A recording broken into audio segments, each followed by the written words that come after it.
Good morning. Good morning, everybody. Here and elsewhere connected. Welcome to today's news conference on the launch of the Least Developed Countries Report 2024 by UN Trade and Development. With us today, we have Secretary General Rebeca Grynspan, who will share key findings from the report, and joining, of course, for further insights into the technical aspects is Mr. Rolf Traeger. He's Chief of UNCTAD's LDC section in the Division for Africa, LDCs, and Special Programs. He's the overall responsible as well for this publication. Following their remarks, we'll open the floor for the questions. You know the drill: name, outlet, and whom you direct your question to. Thank you very much, Secretary General. Thank you. Thank you all for being here. Let me start by asking or stating why this report matters now. And let me try to give some context to it. First of all, we go for COP29, yes, and so it matters because of that, because it's about carbon markets. And the least developed countries, we need to shed light on the least developed countries, on how carbon markets can be more effectively leveraged to support sustainable development and economic growth at the same time, particularly for these that are the most vulnerable countries. In particular, carbon markets can help close one of the great paradoxes of sustainable development in least developed countries. The fact that they are, and let me quote here the UN Secretary General Antonio Guterres, and I quote, "These countries are at the front line of climate disasters, but at the back of the line in terms of the resources they need to address and adapt to climate change." End of quote. Of the 20 countries that are most vulnerable to climate change, according to different studies, 17 are LDCs. 17 of the 20 countries that are most vulnerable to climate change are LDCs, least developed countries. And financial gaps in LDCs are widening, and the investment deficits in LDCs keeps getting worse.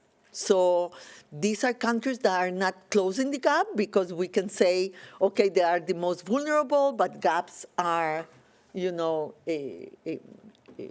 shortening, or no, how to say, are widening. Yeah, but it will be good if we can say gaps persist, but they are decreasing. But no, the gaps are widening. So LDCs need around $462 million just in investments to get closer to the 7% growth rate that was established in the 2030 agenda.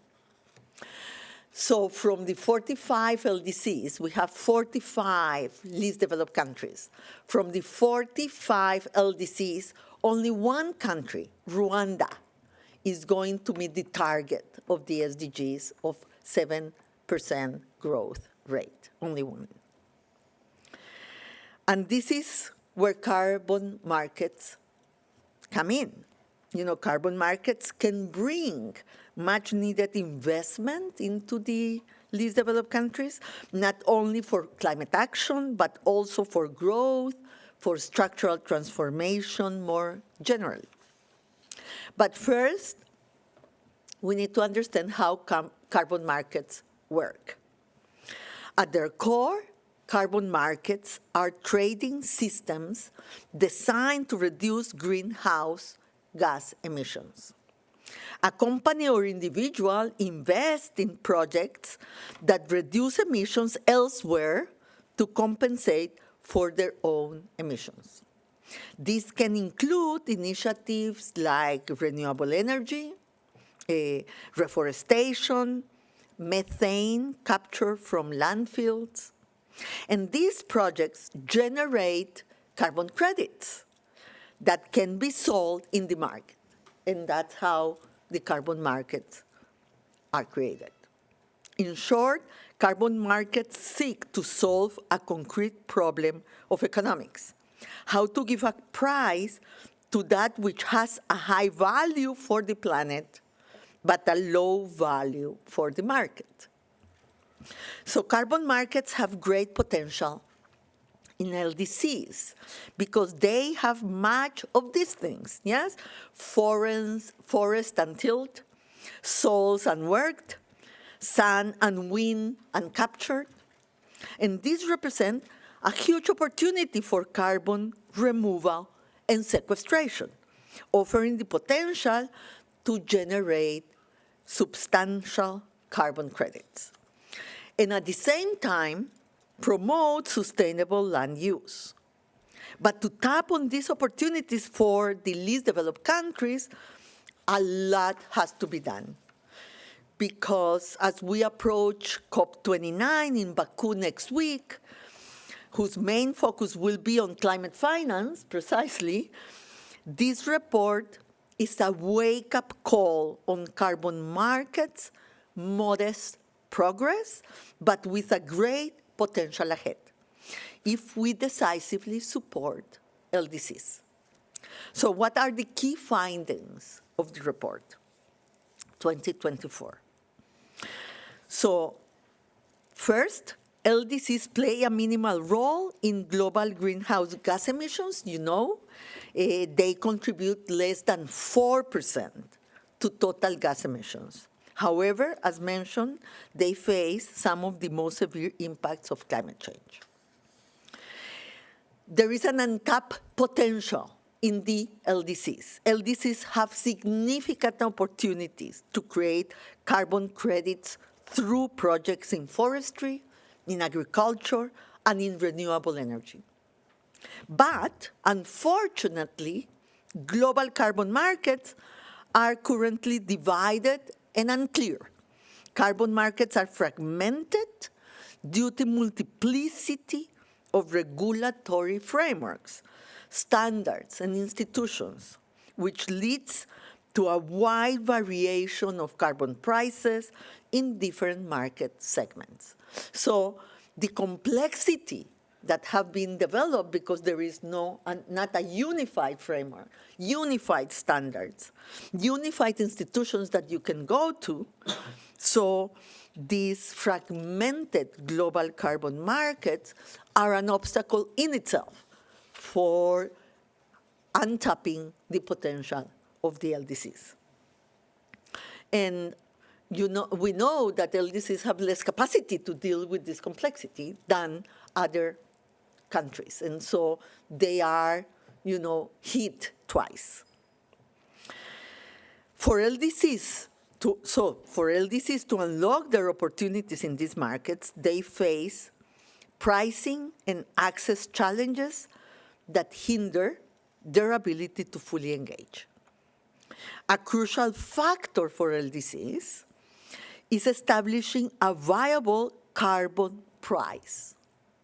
And the viable carbon price that the study and the research from UNCTAD is proposing is at least $100 per ton. But the actual price is $10 per ton. So if we continue with this price per ton for these carbon markets, we think that 97% of the mitigation potential of the LDCs contributing to mitigate climate change will remain untapped until 2050. So that's too late. If we are at the same time asking for COP29 to have high ambition, or for COP30 to have high ambition. Currently, as you can extract from my former statement, LDCs are utilizing only 2% of their potential. So huge way to go, huge opportunity, but with the current conditions, it won't be taking the opportunity won't come. So, what is another point that we stress in the report? Since 2020, voluntary markets have become the primary source of new carbon credits for LDCs, focusing mainly on nature-based solutions. 52% comes from nature-based solutions. Renewable energy projects that present a great potential cannot rely only on voluntary markets. So we need more than voluntary markets for this potential to be harvested. And at the same time, as said before, the value of carbon credits generated by LDCs in 2023 was only 403 million, which is less than 1% of, for example, bilateral development aid.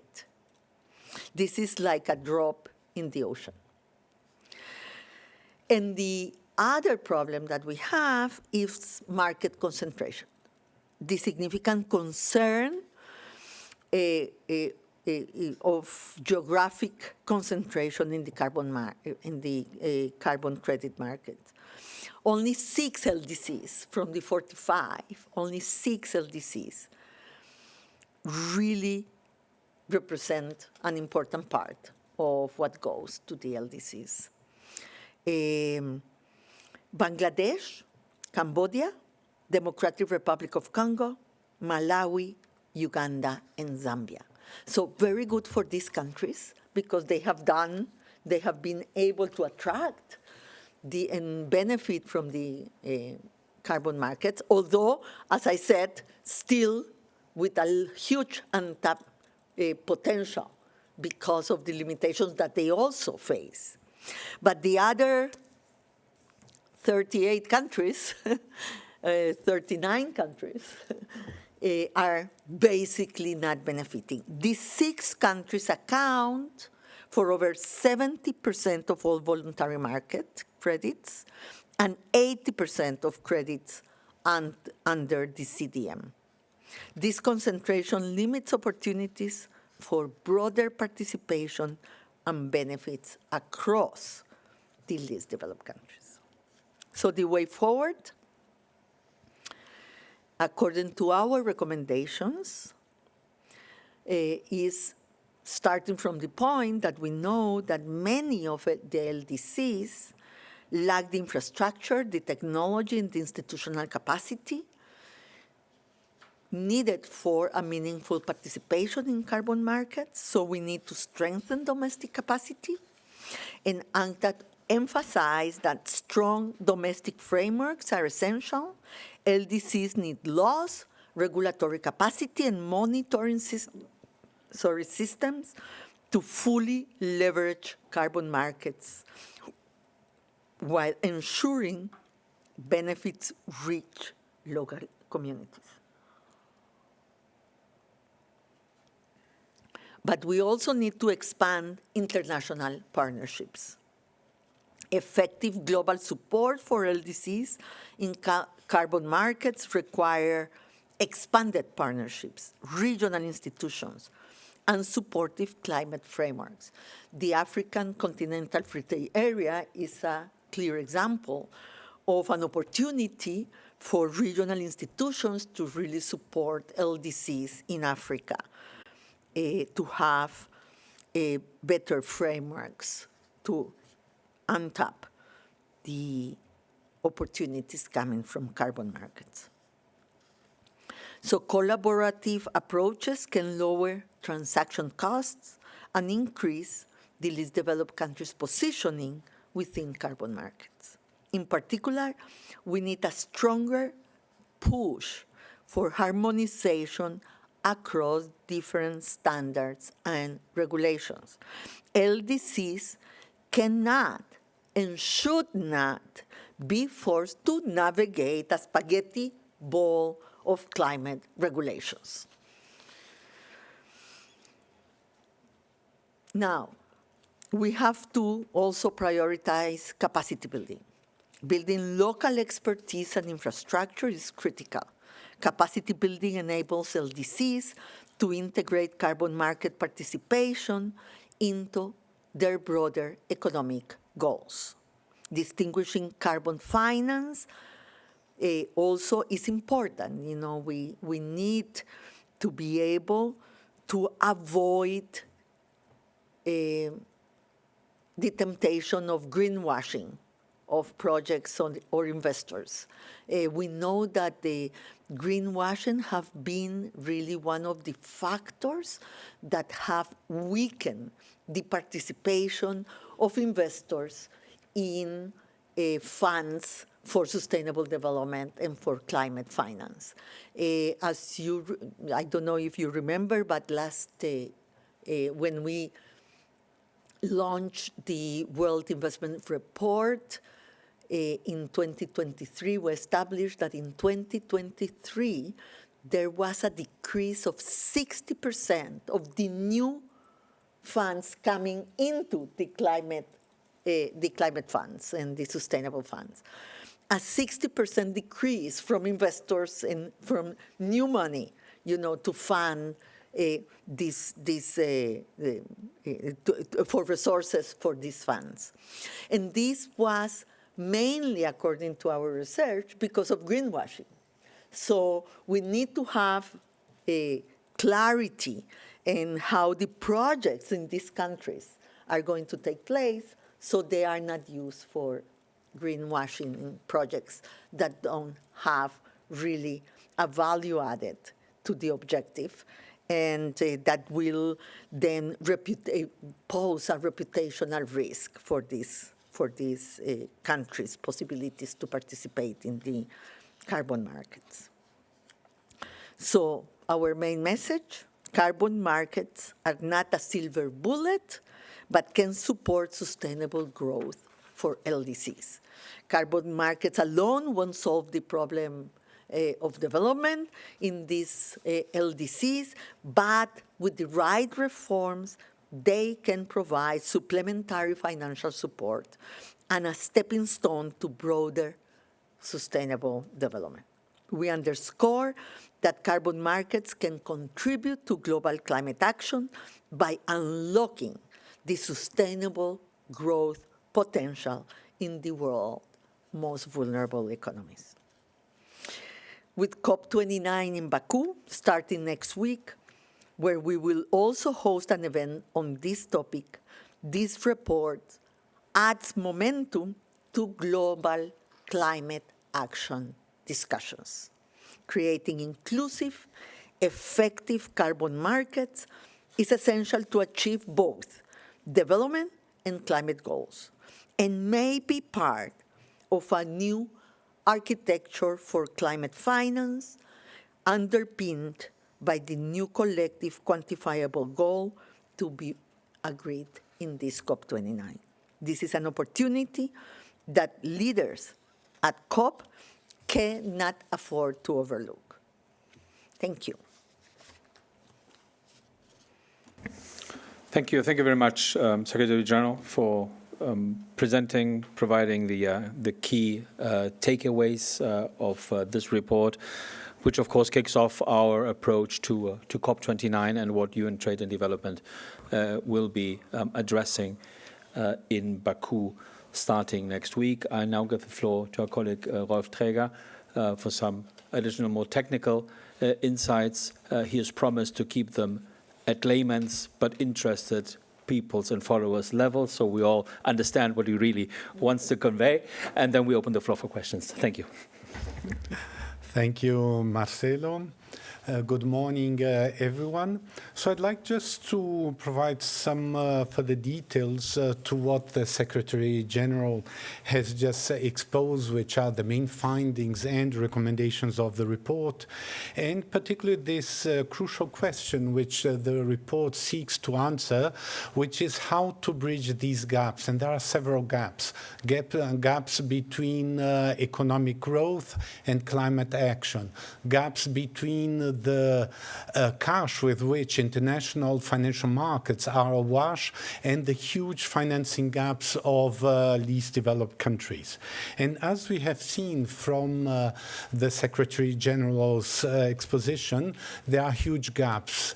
And quite often, the carbon markets, they are presented to developing countries in general, but particularly to LDCs, as a silver bullet, as a solution to all their financial problems. But we have seen that this is not the case. But how can we bridge the gap between the potential which is out there and the actual conditions under which LDC economies evolve? So there are, as has already been mentioned, there are different actions which can and should be taken at different levels, both at the national level of the LDCs themselves, secondly, at the regional level, and third, at the level of the international community, particularly at the multilateral level, since we are talking about COP, etc., etc. So starting with let's say, the priority actions, and not necessarily actions, but attitudes of the least developed countries, one particularly important point is that LDCs should have realistic expectations vis-à-vis carbon markets. We have seen carbon markets are not a silver bullet. They are not the solution to their financial, to their needs for financing for development, but they can contribute thereto.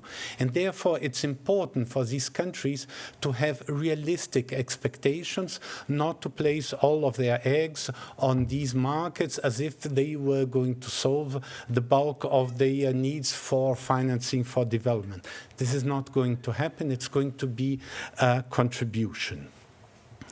Second, and sort of by the same token, it's very important for these countries to carefully weigh the trade-offs which are involved in carbon market participation.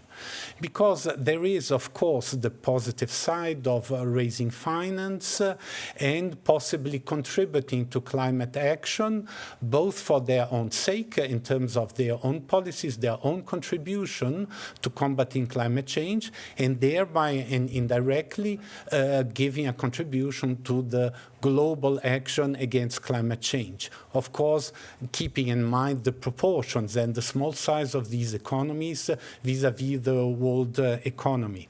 And why is it so important to keep in mind these trade-offs? Because yes, there are the positive sides, particularly financing, providing, improving the environmental conditions of these countries, possibly community development, local development, possibly these projects may involve some sort of transfer of green technology towards these countries, which is something that these countries need dramatically. But at the same time, there are pitfalls involved in participating in these countries. And why is this the case? Well, first of all, typically these projects, carbon projects, they are very long-term. So they can go for 5, 10, 15, 20 years, or even beyond that. So it's very important for the countries engaging in these projects to keep this time dimension in mind. Why? Because these are contracts which are signed nowadays, but the engagements, the obligations which the countries assume by signing these contracts, by agreeing to these projects, they go over the long term. So it's very important to be mindful of the long-term consequences of the long-term engagements into which these countries go by participating in these countries. And there's another aspect, particularly in the case of nature-based solutions, particularly in the case of forestry, is that quite often the land which is involved in these projects is enormous. In some cases, it's as big as some countries like Belgium, etc. So whatever the country is making commitments to, is making commitments, is engaging big parts of its territory, over which it will have restrictions on what national policies will be able to do or not to do. So these are some of the examples of the trade-offs that these countries need to take into account. The third point, as the Secretary General mentioned, is the need to develop domestic institutions, laws, regulations, institutions like a designated national authority, which is foreseen by the Paris Agreement, etc., which is very important and poses challenges because there's an element of learning, there's an element of capacity building, there's an element of costs as well, costs, institutional costs, financial costs, the need to build human resources, etc.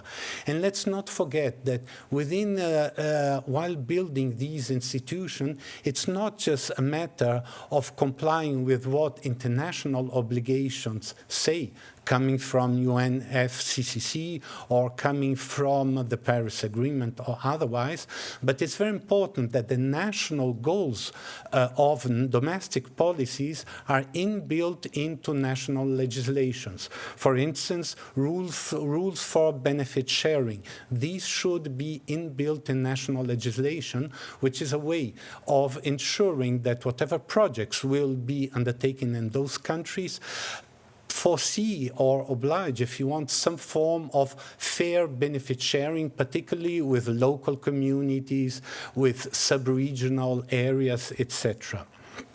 And last but not least, it's also very important when building these institutions, when engaging in negotiations, when authorizing these carbon projects, that the broader developmental objectives and instruments and priorities of each country are taken into account. This means that, yes, these projects are a way of raising finance, of complying with international obligations of these countries, but at the same time, it's very important that these projects are built and foreseen as part of overall development policy making in these countries. So, and I give you an example, which is renewable energy, which the Secretary General mentioned several times. Why is renewable energy potentially, at least, a win-win situation?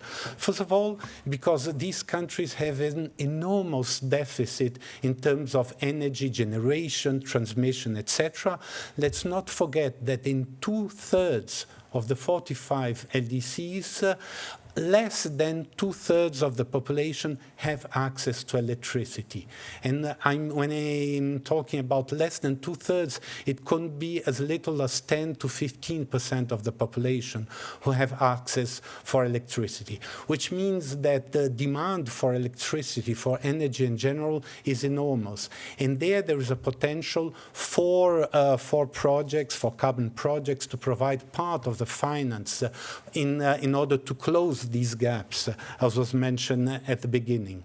And here it's important not to think just about the well-being of the population, which is certainly very important, and giving them access to electricity, but the role which energy supply and electricity can play in the structural transformation of the economy. Let's not forget that the structural transformation is an essential condition for these countries to develop and to reach their development goals, and to modernize their economies, to industrialize, to develop modern services, etc., etc. Secondly, there is the regional dimension, which again was mentioned by the Secretary General. And what is the rationale here? The rationale is that all of these institutions, supervisory bodies, repository of projects, etc., they are very costly, they are very resource-intensive for individual countries, particularly for small economies, as is the case of most LDCs. So thereby pooling regional resources provides an important opportunity for many of these countries to put in common their resources in order to make the best use of these markets. And finally, I'd like just to make a couple of comments about action that the international community can take in order to support the LDCs make best use of the potential which is there in the case of carbon markets. First of all, there is the issue of building capacities, as was mentioned by the SG. And here I would say that it's very important to have a broad understanding of what it means to build capacities. It's not just an issue of building capacities of what rules you have to set up, what institutions, what bodies, what measurement mechanisms. Of course, this is very important. But what is perhaps even more challenging is how to put together these technicalities of carbon markets together with the broader developmental objectives of these developed countries, of structural transformation of their economies, etc., i.e., how to put carbon markets at the service of broader development goals, how to create synergies between these two processes. Another point is not to conflate carbon finance with climate finance, because there is a certain tendency, particularly in policy discourse, to shift responsibilities from climate finance to carbon finance. And it's important to say that the treaties, the Paris Agreement, the UNFCCC, they make it very clear that these are different things. Carbon finance is the finance that countries can raise by implementing these projects and by engaging in carbon markets. Whereas climate finance is the finance which has been pledged, particularly by developed countries, in favor of developing countries. And there they started with the $100 billion a year, but now we are transitioning into a new regime, as the Secretary General mentioned, was the new quantified goal, which is being negotiated now. And finally, I'd like to finish by recalling the importance of taking into account the principle of common but differentiated responsibilities, which is both in UNFCCC and the Paris Agreement. And this needs to be implemented when all of the rules which are still in the making for setting up these and regulating these markets at the multilateral level, these are negotiations on Article 6.2, 6.4 of the Paris Agreement, that special rules and special conditions are put in place in favor of the least developed countries. And so I thank you very much for your attention. Thank you. Thank you very much to both. We open the floor for questions, first from journalists here at the Palais. Please, if you identify yourself and to whom you direct your question. Thank you. Yes, hi, Nina Larson, AFP. Thank you for doing this briefing. I had a few questions for you. I was wondering, Secretary General, if you could, you mentioned a lot of gaps and challenges, including the fact that these are voluntary markets and also about the greenwashing. I mean, there was a lot of stuff. I'm just wondering, how big do you see these challenges? How optimistic are you that there will be some form of agreement on moving forward on this? And I was also hoping that you could say something about the failure at Cali to cross the finish line, and how you see that in terms of these kinds of international negotiations, and especially ahead of the COP29, if you have any thoughts around that. Cali, sorry, the biodiversity conference. Yeah.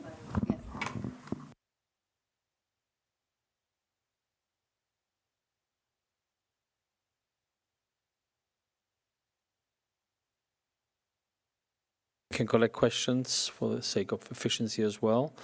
We group them and then. Yep. Yes, I know, but it was just a. Okay, fine. No worries, it's fine. It doesn't impact the reply. Thank you. I will give the floor also to Rolf, but I think that greenwashing is a problem. And it's a problem that cannot be solved only by the funds. Yes, it will need transparency in the standards and appropriate institutions for the follow-up, for the certification, and evidence in terms of what the projects are doing. And we as UNCTAD can help. We have the standard, also the ISAR, and I think that ISAR can take part of this. There will have to be more agreements in terms of transparency and accountability of these funds. And it will be very important to regain the trust of the investment community, because if you don't do that, so it will also be not only that investors will have less credibility, will go somewhere else, but that somewhere else may have nothing to do with the objectives of that we have set for ourselves for climate change. And so diverting those resources from this objective is a problem in itself. So I think that greenwashing has to be taken seriously. Yes. The other problem in terms of the gaps is how do we develop the capacities of these countries to really take the right decisions. And I think that the report says something very important. This has to be part of your strategy as a country. It's not a silver bullet. It can help, but at the same time establishes obligations for you in the long run. And I think that Rolf may give a very good example on some of these projects are as big as Belgium. So you could be alienating, part of a very important part of your territory from a coherent national strategy. So we need to help these countries to look at the big picture. Yes, not only to develop the laws and the standards and regulations, but also to have a coherent strategy. And my third point is this does not replace the role of aid for these countries and financial, access for development. It will never be enough, because also they will have to comply with their own NDCs. And so to comply with their own NDCs, that you cannot sell all the credits that your potential establishes, because you will have also to participate in the NDCs in the international community, yes? So, and in the financial side, what we know is that they are not receiving investments at the scale that these countries need. So private sector alone won't make the trick. Yes, we will need the multilateral development banks really to come in here with guarantees, with risk reduction measures, with their own financial capacity to support LDCs for a sustainable, coherent, development strategy for the future. And this was also very clear in the TDR that we just launched, yes, in terms of how do we take finance to scale. And I have to say that this permanent dichotomy between private and public financing doesn't make sense, because what we need is really, both of them coming together in synergy. One example that I give very often is what the World Investment Report said in his 2023 edition, that when you combine private investment with multilateral development bank investment and government investment, the cost of capital goes down 40%. So when you consider all this apart, you don't get the scale, or you get an investment that is too expensive, or a financing that is too expensive for these countries. So, being smart about this means you will need the international financial organizations, institutions to come to these countries and leverage the potential. It won't happen only with private investment. They will have to be able to address private investment to these countries, reducing the cost of capital and the risks. How optimistic I am? That's a difficult question. In a way, we are in a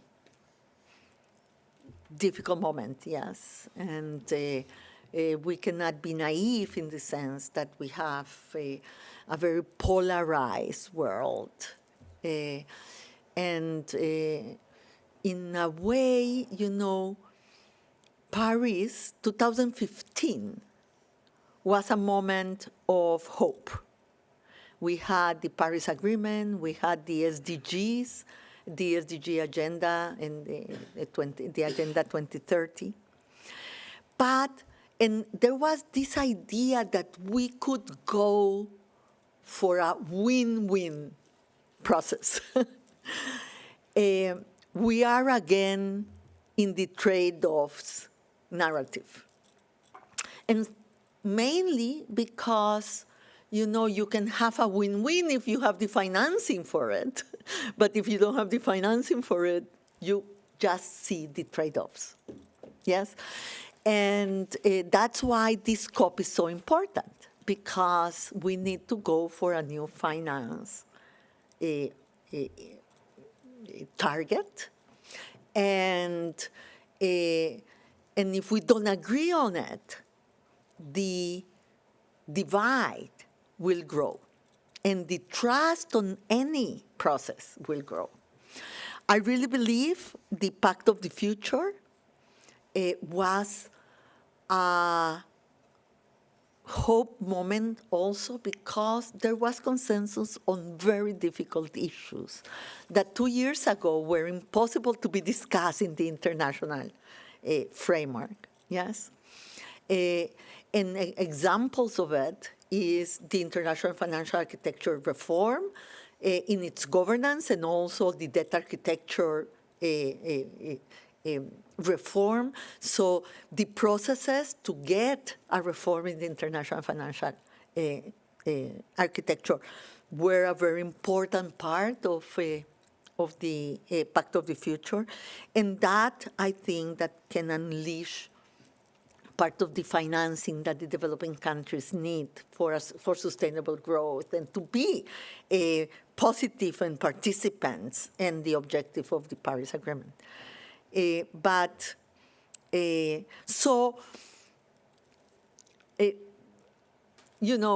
see the challenges, but I also see that agreement is possible, even in difficult areas like the Security Council reform in the UN, yes?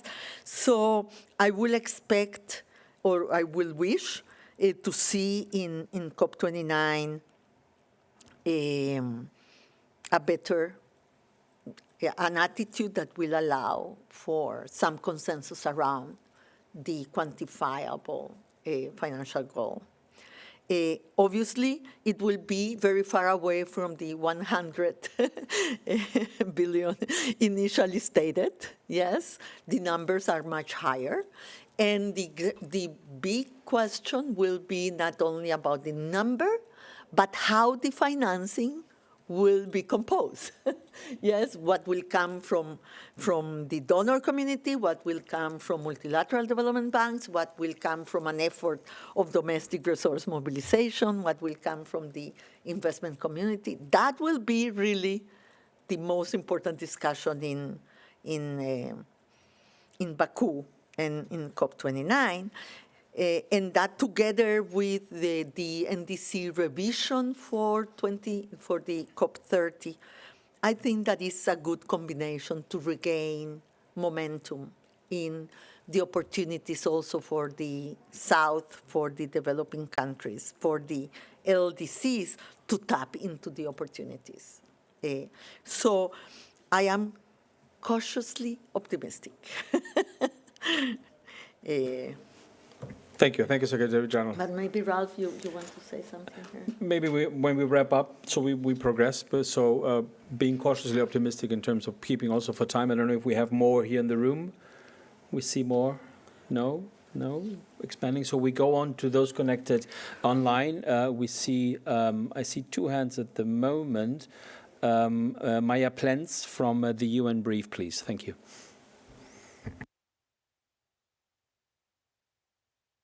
Yes, thank you for taking my question. My question is related to what Mr. Traeger mentioned earlier about if you could expand a little more on the question of how much we are confusing carbon finance, meaning mitigating the harms of carbon dioxide in the environment, and climate change, which seems a larger umbrella.